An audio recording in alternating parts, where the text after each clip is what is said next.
14 activités à faire en couple, c'est ce qu'on va voir ensemble dans cette nouvelle vidéo.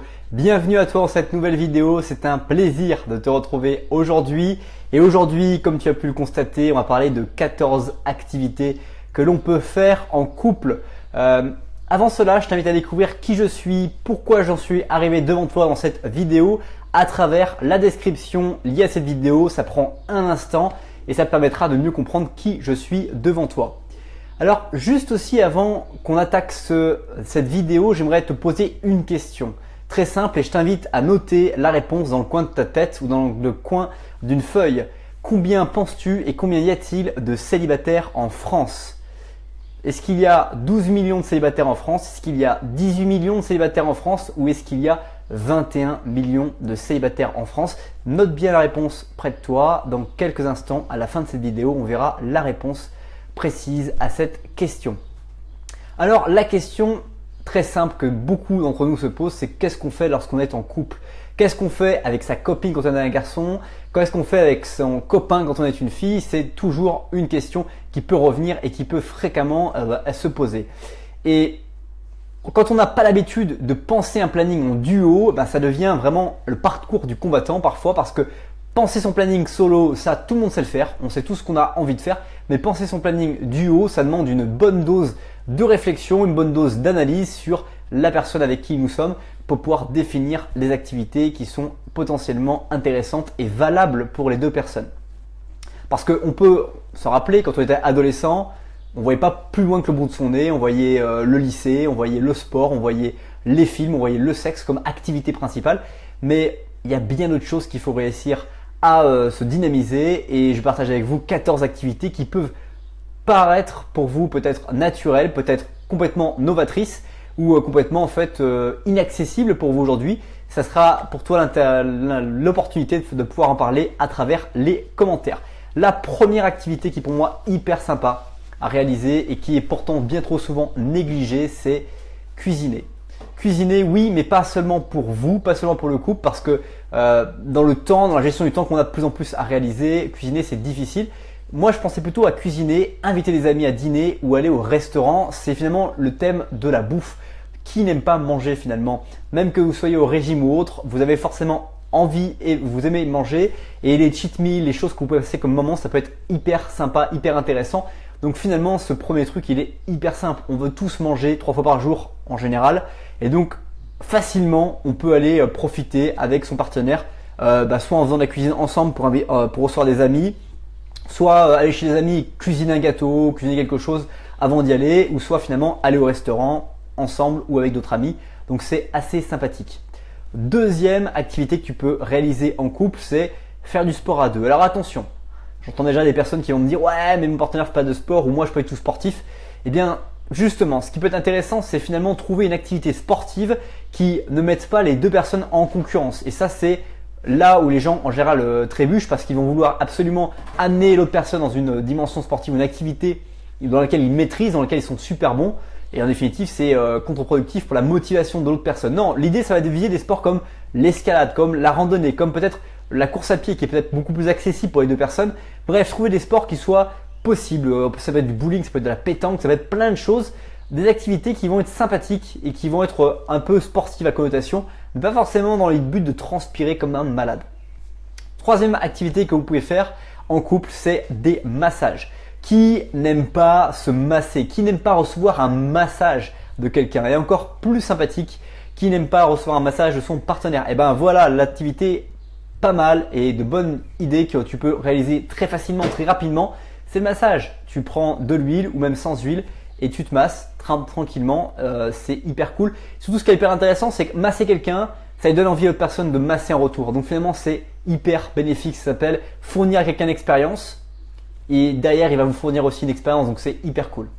Quatrième activité que tu peux faire en couple, c'est participer à des expositions. Si tu te mets en mode focalisé à vouloir faire des activités en couple et à chercher des expositions, tu vas t'apercevoir que tu vas être hyper conscient de tout ce qui se passe dans ta ville, tout ce qui se passe dans ton cercle de vie, dans ton quartier. Tu vas savoir quelles sont les activités, quelles sont par exemple au cinéma, quelles sont les activités que tu peux faire, etc. Mais bref, les expositions c'est hyper sympa parce que ça se renouvelle, il y a plein de choses différentes et il y a certainement des choses qui peuvent plaire à ton partenaire que tu as pu identifier. Du coup, tu vas fournir du plaisir à ton partenaire et c'est absolument génial de pouvoir fournir du plaisir à l'autre parce que c'est tout pour ça aussi qu'on a envie dans une relation, c'est pouvoir apporter à l'autre et aussi recevoir, mais quand on donne, forcément on reçoit.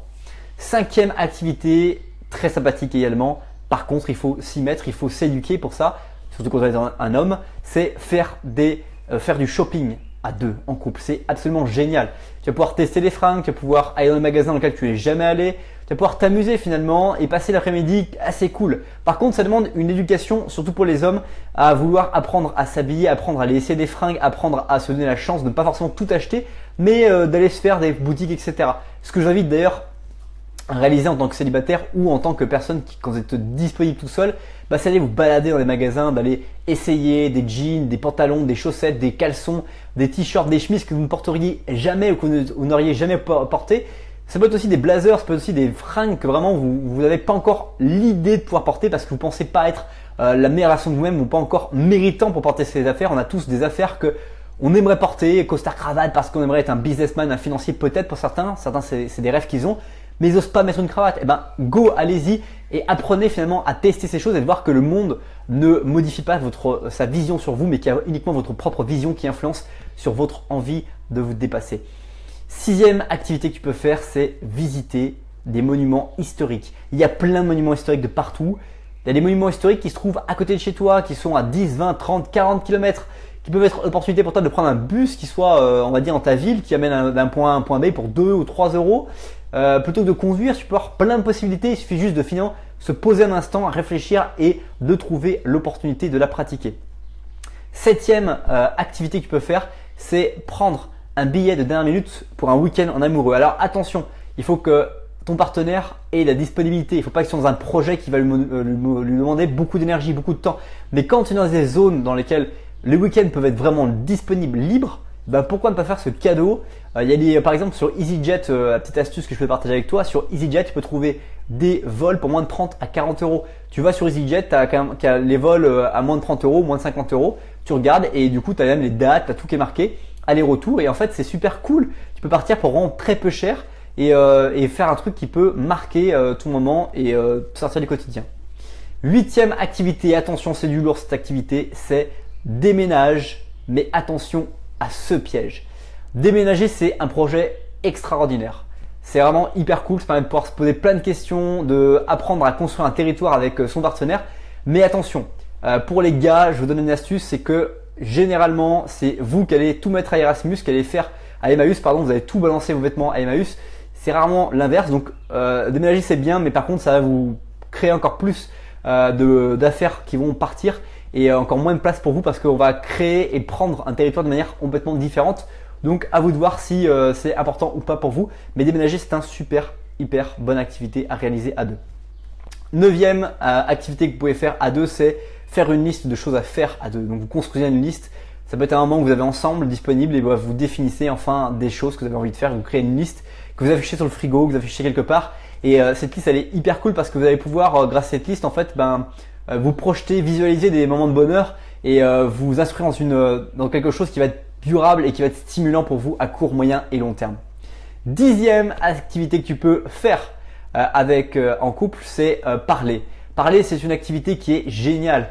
Prendre un instant en fin de journée, prendre quelques minutes, quelques temps pour discuter, pour questionner, pour finalement s'observer et comprendre comment l'autre perçoit son monde et comment l'autre est en train de vivre son monde et de pouvoir mieux comprendre comment tu peux accompagner, être présent sans pour autant donner des consignes impératifs à l'autre personne, mais pouvoir finalement être présent et comprendre le monde dans lequel vit ton partenaire, dans le monde dans lequel construit ton partenaire.